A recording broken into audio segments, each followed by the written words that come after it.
আসসালামু আলাইকুম, সবাইকে স্বাগত জানাচ্ছি আমাদের প্রতিদিনের ধারাবাহিক পর্ব সেন্টেন্স স্ট্রাকচার অ্যান্ড ট্রান্সলেশন। আমরা আছি ৩৭তম পর্বে। আর এই পর্বে আমরা আলোচনা করব এমন একটি বাক্য যে বাক্যে নির্বাচিত হওয়া এই বাক্যাংশটি থাকবে, অর্থাৎ যে সকল বাক্যে নির্বাচিত হওয়া থাকে এই অংশটুকু থাকে, সেই সকল বাক্য আমরা কিভাবে ট্রান্সলেট করব সেটি আলোচনা করছি। আমাদের প্রথম যে সেন্টেন্স এখানে আমরা দেখছি সেটা হচ্ছে বিসিএস পরীক্ষায় নির্বাচিত হওয়া তেমন সহজ না। তাহলে to be selected in BCS in the BCS exam, right? In the BCS exam, তাহলে আমরা বলবো to be selected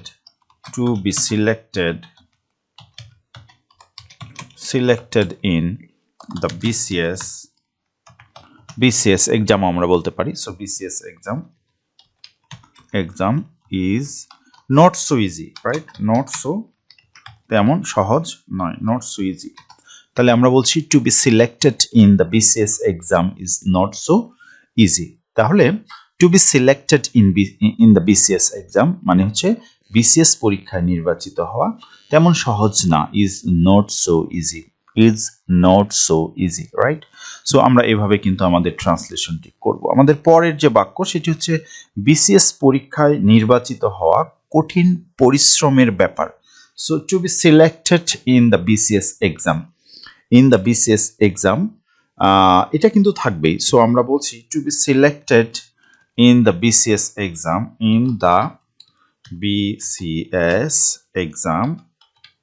exam is একটা কঠিন বা কঠোর পরিশ্রমের ব্যাপার, ঠিক আছে? ইজ এ ম্যাটার মানে ব্যাপার, is a matter of hard working effort, কঠিন পরিশ্রমের ব্যাপার। তাহলে আমরা বলছি to be selected in the BCS exam is আ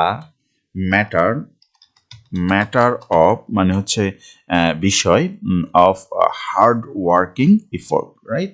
কঠোর পরিশ্রম, hard working effort. So is a matter of hard work আমরা এটা হার্ড ওয়ার্কও বলতে পারি। Hard work is a matter of কঠিন ব্যাপার, সেটা যদি আমরা বলতে চাই তাহলে এটা বলবো যে হার্ড ওয়ার্ক। অথবা আমরা বলতে পারি ইজ এ ম্যাটার অফ, আমরা চাইলে একটু চেঞ্জ করে বলতে পারি, আমরা এরকম করে বলতে পারি, সেটি হচ্ছে যে is a matter of hard working effort, ঠিক আছে? ইফোর্ট মানে কঠিন পরিশ্রমের ব্যাপার বা সাধনার ব্যাপার, বা হচ্ছে যে আমরা মানে হচ্ছে যে যা সহজ নয় এরকম বিষয় আমরা বুঝাতে পারি। সো আমরা is a matter of hard work, কঠোর কাজের বা কঠিন শ্রমের ব্যাপার, is a matter of hard working effort, সেটাও আমরা বলতে পারি। এরপরে আমরা বলছি যে জাতীয় দলে নির্বাচিত হওয়া, ঠিক আছে, একটি মহান সম্মান। সো আমরা যদি এটা বলতে চাই যে জাতীয় দলে নির্বাচিত হওয়া, so to be selected in the জাতীয়, তাহলে টু বি সিলেক্টেড আমরা এটা বলবো যে টু বি সিলেক্টেড মানে নির্বাচিত হওয়া ইন, রাইট? ইন কোথায়? ইন জাতীয় দল, in the national team, right? So আমরা বলবো ইন দ্য ন্যাশনাল টিম মানে হচ্ছে জাতীয় দল, ঠিক আছে? To be selected in the national team জাতীয় দলে নির্বাচিত হওয়া একটা মহান সম্মান, is a great honour, right? তাহলে আমরা বলবো is a great honour, right? So আমরা এটা বলছি যে to be selected in the national team is a great honour, এটা মহান সম্মানের ব্যাপার বা গৌরবের ব্যাপার, আমরা এরকম অর্থে এটি ব্যবহার করে থাকি।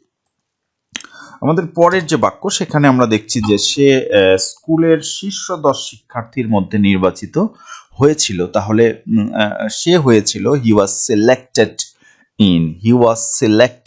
ইন দ্য ফাইনাল, ঠিক আছে, top 10 students of the school, স্কুলের শীর্ষ 10 শিক্ষার্থীর মধ্যে নির্বাচিত হয়েছিল। তাহলে আমরা বলবো হি ওয়াজ সিলেক্টেড, সে নির্বাচিত হয়েছিল। তাহলে আমরা বলবো হি ওয়াজ সিলেক্টেড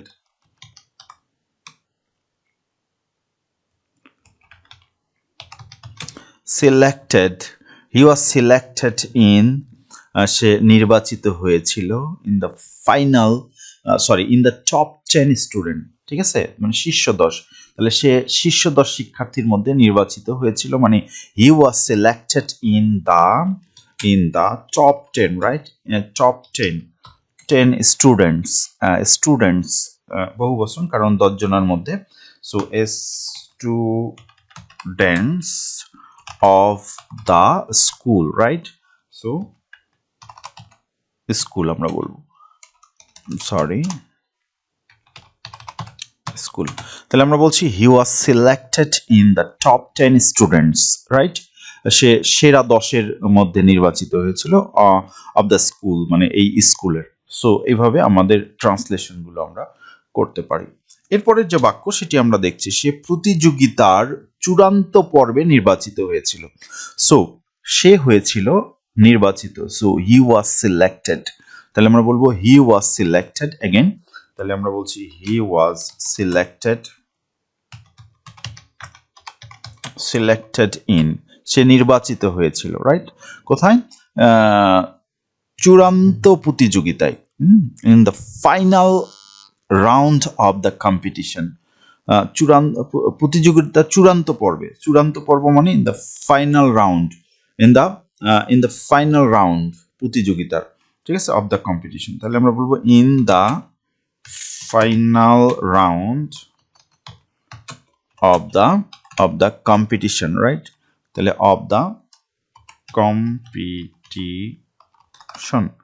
কম্পিটিশন মানে হচ্ছে প্রতিযোগিতা। সো সে প্রতিযোগিতার চূড়ান্ত পর্বে নির্বাচিত হয়েছিল, তাহলে আমরা বলছি he was selected in the final round of the competition. আমাদের পরের যে বাক্য সেটিতে আমরা দেখছি প্রকল্পটি তহবিলের জন্য নির্বাচিত হয়েছিল। প্রকল্প মানে হচ্ছে প্রজেক্ট, তাহলে আমরা বলবো দ্য প্রজেক্ট ওয়াজ সিলেক্টেড, ঠিক আছে, তাহলে আমরা বলছি the project was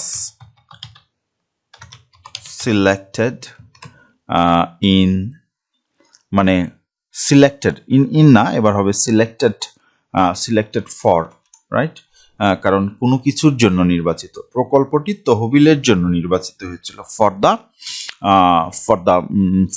funding, right, আমরা বলছি ফর ফান্ডিং, তাহলে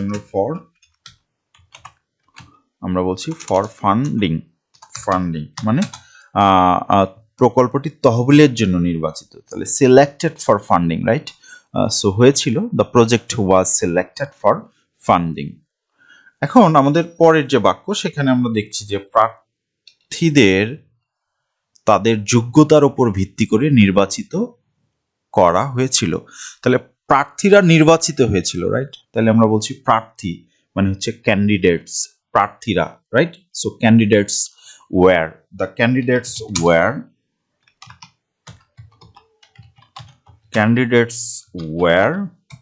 সিলেক্টেড মানে হচ্ছে প্রার্থীরা নির্বাচিত হয়েছিল, the candidate wire selected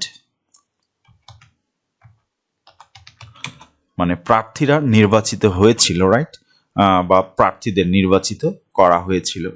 so কিসের উপর ভিত্তি করে, বেজ অন মানে কোনো কিছুর উপর ভিত্তি করে, তাহলে আমরা বলছি বেসড অন, ঠিক আছে, বেসড অন তাদের যোগ্যতা, based on their qualification, based on their qualification মানে হচ্ছে যোগ্যতা, কোয়ালিফিকেশন।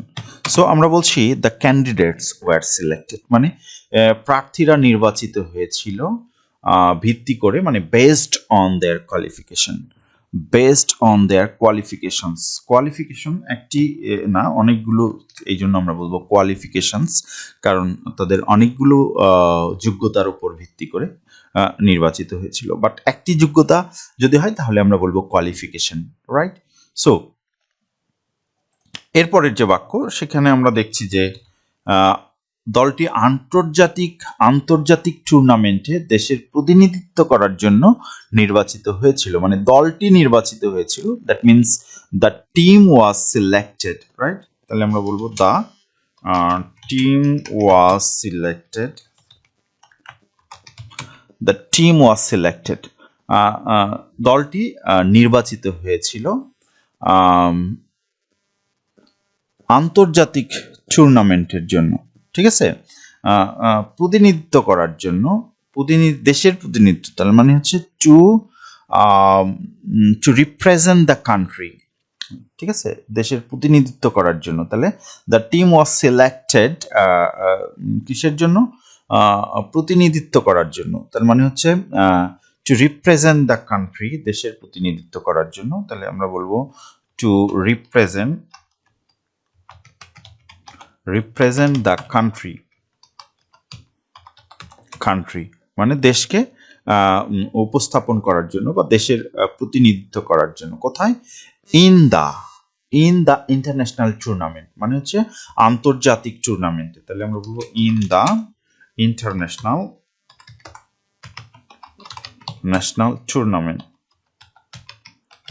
Tournament, right? সো আন্তর্জাতিক টুর্নামেন্টের জন্য টুর্নামেন্টে নির্বাচিত হয়েছিল। What ever. আমাদের পরের যে সেন্টেন্স, এখানে আমরা একটু খেয়াল করি। প্রবন্ধটি জার্নালে প্রকাশের জন্য নির্বাচিত হয়েছিল। প্রবন্ধ মানে হচ্ছে the article or the essay, right? So আমরা বলবো the essay or the article, what ever. So আমরা দ্য এসে বলি, দ্য এসে, এসে বানান ভুল হইল, এসে was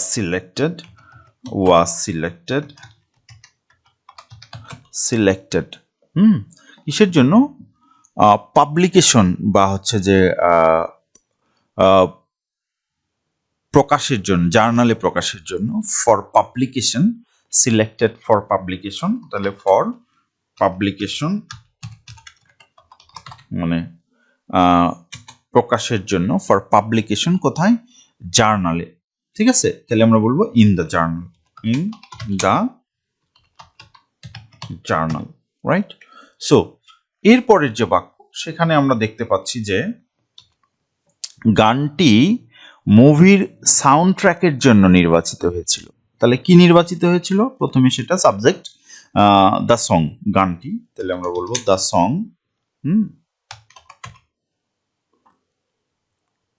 song was selected কিসের জন্য? ফর মানে কোনো কিছুর জন্য, sound track, for the sound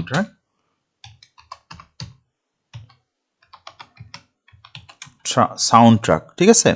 কিসের সাউন্ড ট্র্যাক? বলছে অফ দ্য মুভি, মানে হচ্ছে মুভির জন্য। তাহলে আমরা বলবো of the movie, okay.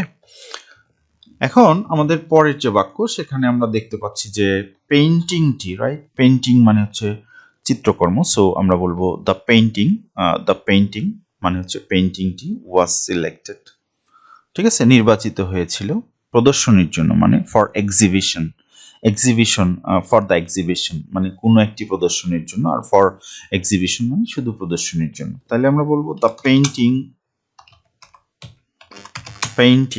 was selected for exhibition মানে হচ্ছে for the exhibition, ঠিক আছে। exhibition মানে হচ্ছে প্রদর্শনীর জন্য, exhibition, exhibition। তারপরে আমাদের যে বাক্য, সেটি আমরা দেখছি এখানে হচ্ছে প্রস্তাবটি আরো বিবেচনার জন্য নির্বাচিত হয়েছিল, মানে প্রস্তাবটি নির্বাচিত হয়েছিল, রাইট? সো প্রস্তাবটি মানে হচ্ছে দ্য প্রপোজাল, ঠিক আছে। তাহলে আমরা বলছি দ্য প্রপোজাল ওয়াজ সিলেক্টেড মানে হচ্ছে প্রপোজালটি বা হচ্ছে প্রস্তাবটি ওয়াজ সিলেক্টেড মানে নির্বাচিত হয়েছিল কিসের জন্য?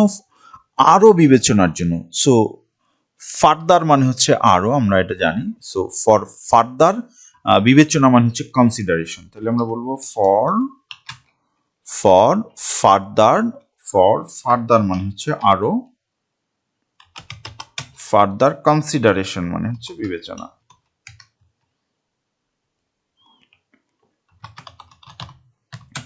For further consideration, right? So প্রস্তাবটি আরও বিবেচনার জন্য নির্বাচিত হয়েছিল। পরবর্তী অলিম্পিক গেমস আয়োজনের জন্য শহরটি নির্বাচিত হয়েছিল। তাহলে কি নির্বাচিত হয়েছিল? শহরটি কিসের জন্য?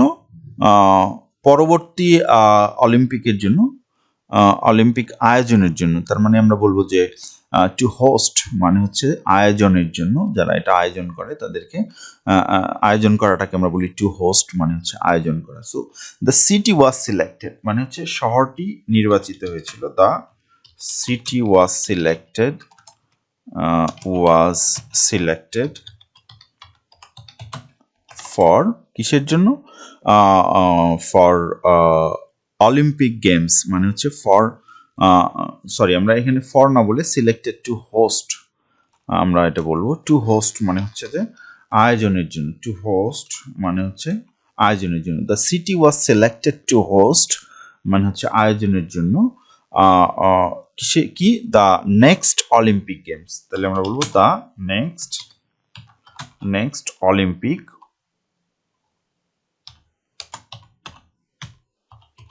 Olympic games, right?